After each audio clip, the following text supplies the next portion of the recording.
आई काय करते आपण बघूया. काय करते आई? अरे बघ या आपल्या देवाच्या मंदिरातल्या ज्या समई आहे ना त्या स्वच्छ करते मी. हे बघ ही तांब्याची समई आहे हो का? आणि ही पितळाची समई आहे. अजून एक जी अशी मोठी तांब्याची समई आहे ना आपली ती आपण मंदिरात लावलेली आहे. आता दीप लावला देवासमोर.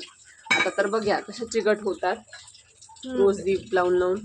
मग ह्या आता स्वच्छ करण्याची तुला एक सोपी पद्धत सांगते बघ. हा काय करायचं, रात्री गरम पाण्यामध्ये त्या निरमा टाकून भिजवून ठेवायच्या. तर त्यामुळे काय होतं, असा हा जो चिकटपणा असतो तो पटकन निघून जातो.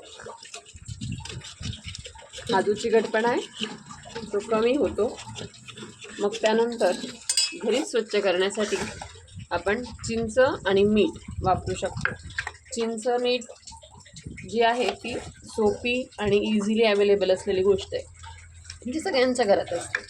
आणि जी चिंच आहे तिची तुम्ही साल जी आहे ती घरी कशी पितांबरी तुम्हाला तयार करायची ती पण तुला एक सांगते बघ. काय करायचं, लिंबाची साल असते ना, लिंबाची साल, थोडीशी चिंचा घरी आणल्यानंतर तिची जी साल असते ती साल तर कोरड्या करून मिक्सरमध्ये दळून घ्यायच्या आणि त्यात थोडं मीठ टाकायचं आणि हवं तर थोडी निरमा पावडर टाकायची.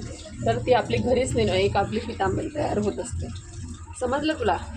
तू अशा प्रकारे घरी पितांबरी तयार करू शकतो आणि समया ज्या आहे त्या आपण सोप्या पद्धतीने स्वच्छ करू शकतो. आता ही समई बघ मी चिंच मिठाने घासली, झाली की नाही स्वच्छ? हो.